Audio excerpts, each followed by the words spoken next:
What if the vitamins you take every morning, believing they're helping you stay strong, are actually the reason your legs feel weaker, your balance is off, and stairs feel harder to climb? For many older adults, it doesn't start with a fall. It begins with a slight struggle getting out of a chair, a subtle hesitation before taking the next step. These signs are often brushed off as just aging, but the truth is more concerning. Some of the most trusted supplements on your shelf might be quietly working against you, and the longer they go unnoticed, the more your strength, stability, and independence slip away. In this video, we're going to uncover 3 common vitamins that many seniors take every day without realizing they may be slowly weakening their legs and compromising their safety. You'll learn how each of these vitamins, when taken in excess or without proper medical guidance, can damage muscle strength, bone stability, and nerve function. More importantly, you will find out what you can do to protect yourself starting today. You still have time, you still have control, and the steps you take now can make all the difference in keeping your legs and your independence strong for years to come. Vitamin E, the silent muscle weakener. For years, vitamin E has been praised as a miracle supplement. It's marketed for heart health, youthful skin, and even anti-aging.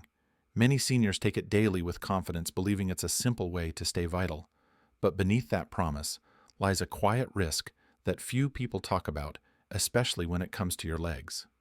Unlike water-soluble vitamins, vitamin E is fat-soluble.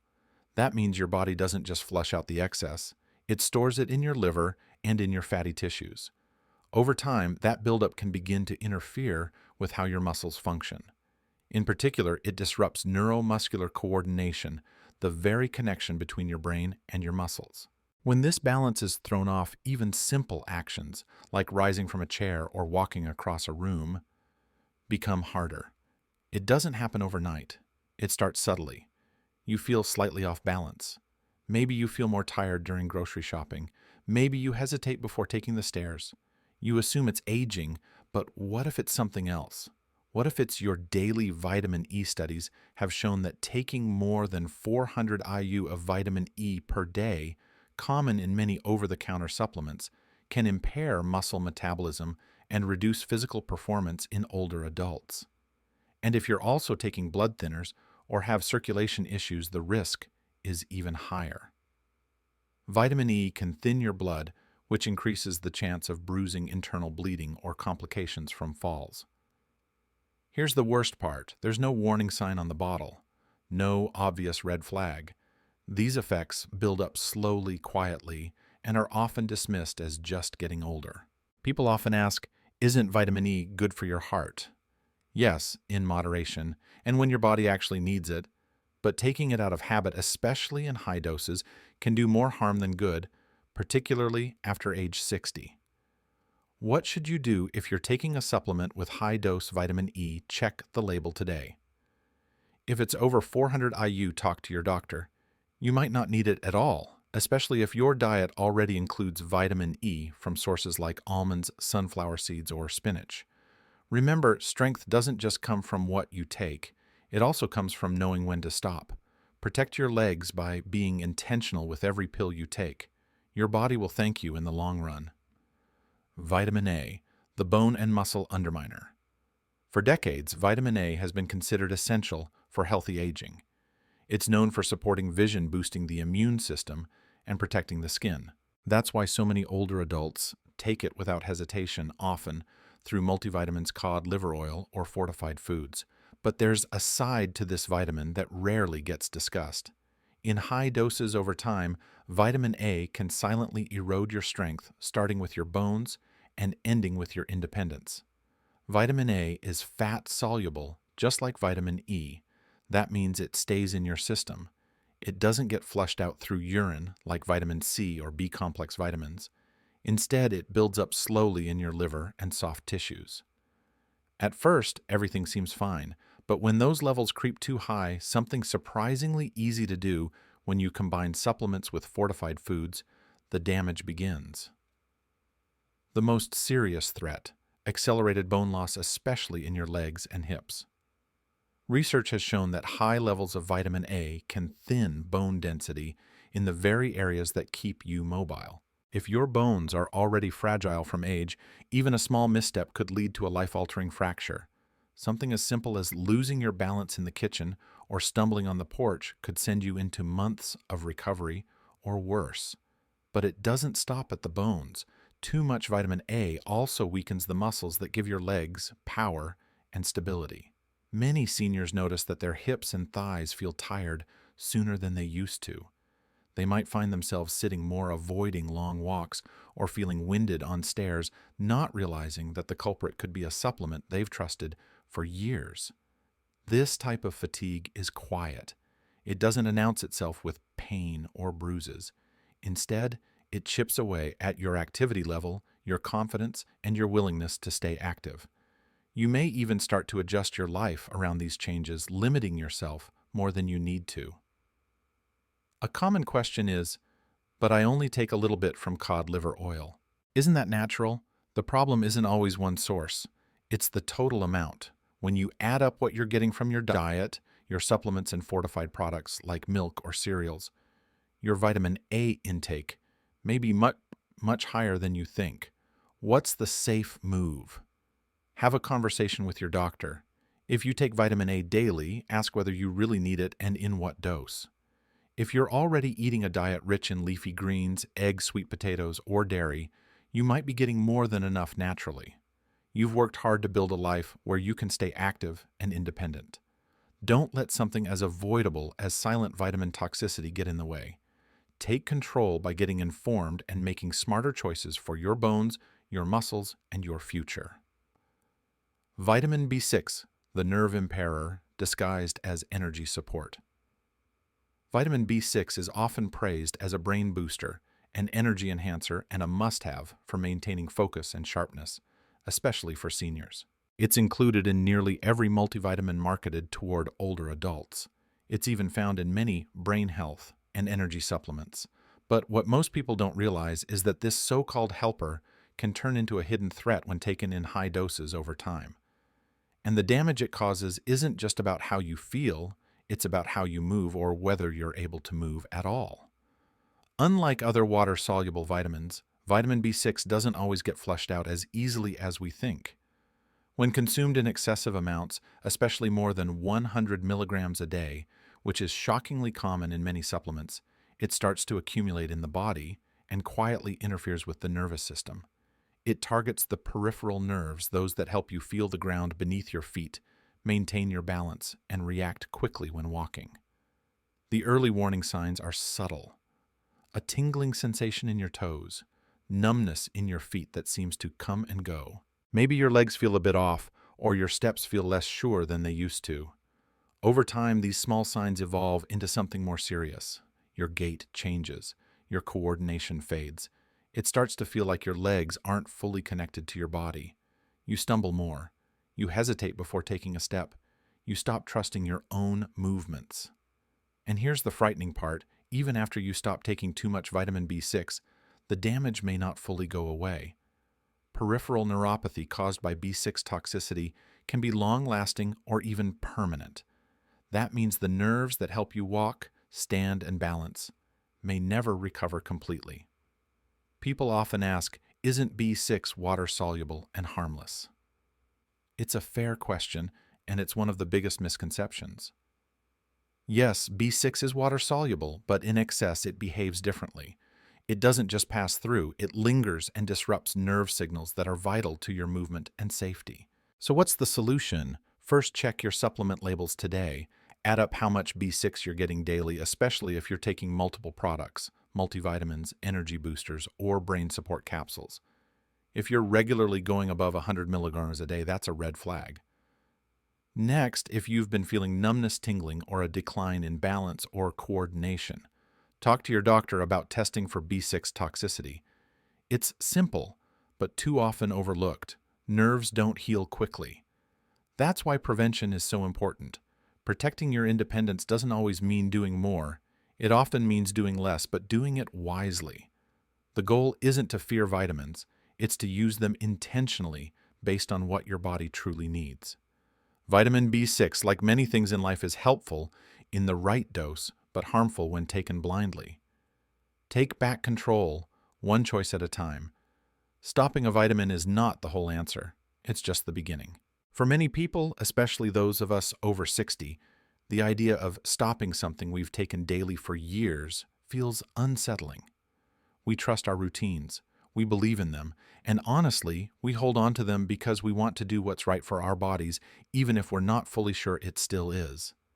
So this is not about panic. It's not about fear. It's about pausing just long enough to ask yourself, is this still serving me? The first step is reflection.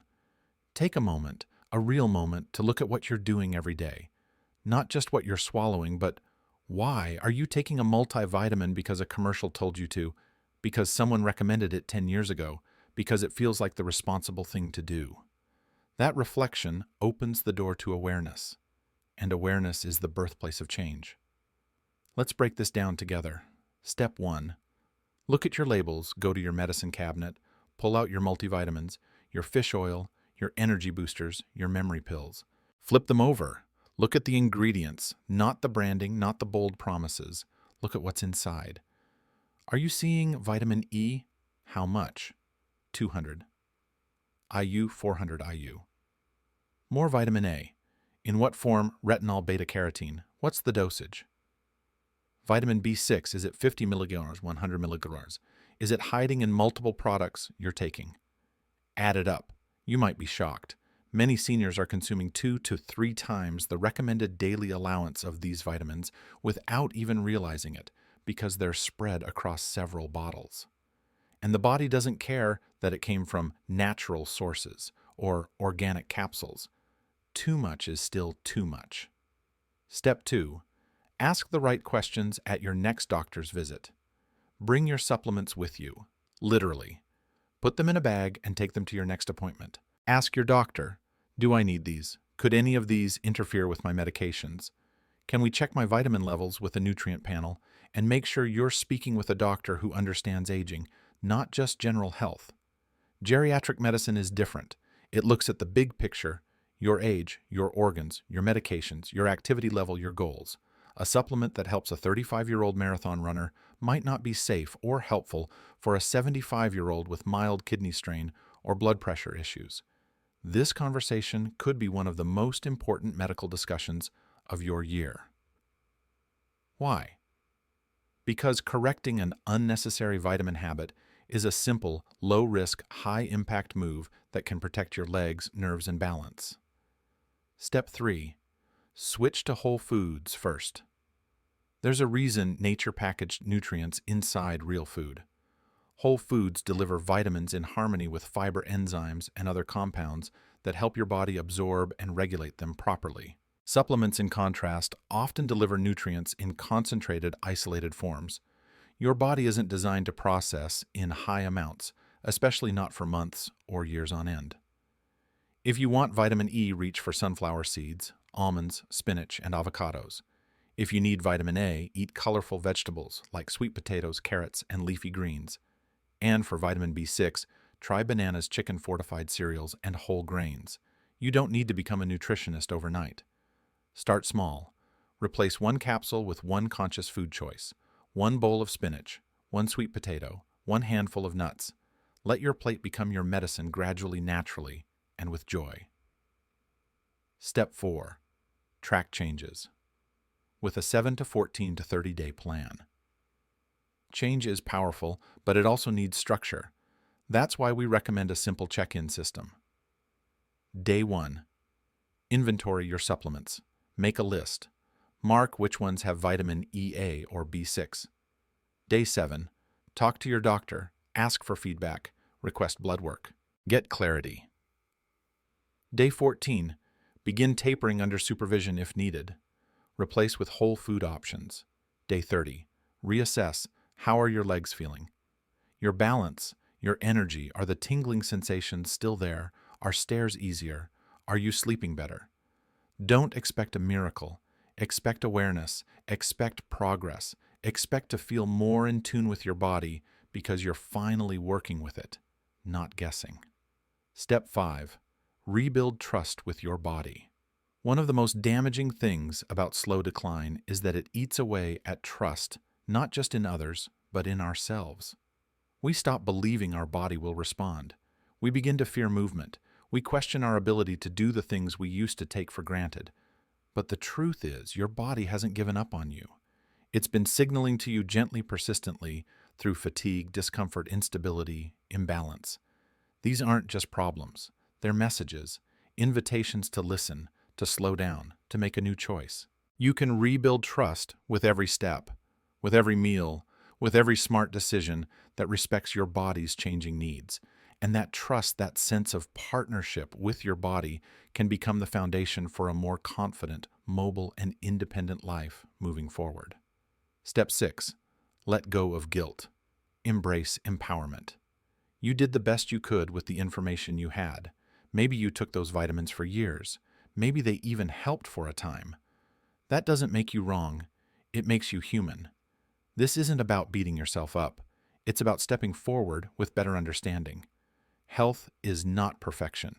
It's evolution. And today, you've evolved. You now know what you didn't know before. That knowledge isn't just power, it's protection. And now, it's time to use it. Positive reflection, you still have time, you still have strength. There's something remarkable about growing older with intention. You begin to see what truly matters, not just adding years to your life, but adding life to your years. You have every right to feel strong, capable, and in control of your body. And if that means questioning habits you once trusted, so be it. That's not weakness, that's wisdom. From this moment on, your steps can be grounded not just in routine, but in reason. Not just in trust, but in truth. Not just in hope, but in informed action. You are not helpless. You are not stuck. You are not broken. You are still becoming. And the strength you rebuild from here on out, step by step, breath by breath, choice by choice, will not just support your legs. It will lift your life. I've lived through more than a century. I've seen the world change in ways I could never have imagined. Horses turned into machines, letters turned into screens, and the sound of silence replaced by the constant hum of everything moving faster than we can keep up with. But in all that noise, the most deafening sound is the quiet fear that creeps in when your legs no longer move the way they used to. The real fear isn't falling. It's the slow, steady loss of confidence that comes before the fall the moment you hesitate, not because you're tired, but because you're unsure your own body will respond. People don't talk about that moment. It doesn't come with a diagnosis. It doesn't show up in your blood work. It's a private pause that happens when you look at a staircase and think, maybe not today. Or when you decide to sit longer than you used to because getting up feels like a challenge. And we tell ourselves, I'm just getting older. But I've learned that age is not the same as weakness. Growing older is a privilege, but surrendering our strength to habits, misinformation, or silence is a choice we don't have to make. You see, no one warned me about the vitamins. I took them faithfully every morning, every evening, because someone said they were good for me. I didn't question it. Why would I? They came in trusted bottles sold on clean shelves wrapped in promises. But no one explained that what helps a young body may not serve an aging one. And no one told me that too much of something, even something healthy, can quietly turn into harm. It wasn't until I started feeling a strange tingling in my feet and a hesitation in my steps that I began to wonder, was this really age, or was it something I was doing without knowing? The truth hit me harder than any diagnosis. I had been weakening myself with my own good intentions. But here's what I want to tell you. It's not too late. It's never too late. The human body, even at 80, 90, or beyond, is not a machine that breaks down and stays broken. It adapts. It responds. It heals if we let it, and it starts with awareness. It starts with asking better questions and listening more closely to what your body has been trying to tell you all along. Today, I don't take anything without asking, do I need this? I don't ignore my body's signals. I trust them. I speak up. I read the label. I call the doctor. I eat real food. I walk slowly, yes, but with purpose. Because every step I take now is an act of defiance against the lie that getting older must mean getting weaker. I've seen friends give up. I've watched them slowly shrink, not just in body, but in spirit, because they believed the story that said, this is just what happens. But that story isn't true. We don't lose ourselves because of age. We lose ourselves when we stop believing we have power. You still do. We all still do. So if you felt a little off lately, a little weaker, a little unsure, don't hide from it. Lean into it. Question it. Learn from it. Take your vitamins, yes, but only if they serve your body, not someone else's idea of health. Take control of what you can. Move your body with love and intention. And never stop believing that your best strength doesn't come from youth. It comes from the wisdom to choose differently now that you know more. Growing older hasn't taken my strength. It's redefined it. And that, more than anything, is the lesson I'd pass on if I had only one breath left to share. Now that you've learned the truth about these vitamins and how they may be quietly affecting your strength, the most important step is this. Don't keep it to yourself. Share your experience. Leave a comment below with one thing you're going to take action on today. Your story might be exactly what someone else needs to hear. If this video gave you clarity or made you think differently about your health, hit the like button, subscribe, and share it with a friend or family member who could benefit. You're not losing strength, you're gaining control. And when you move forward with purpose, you help others do the same. The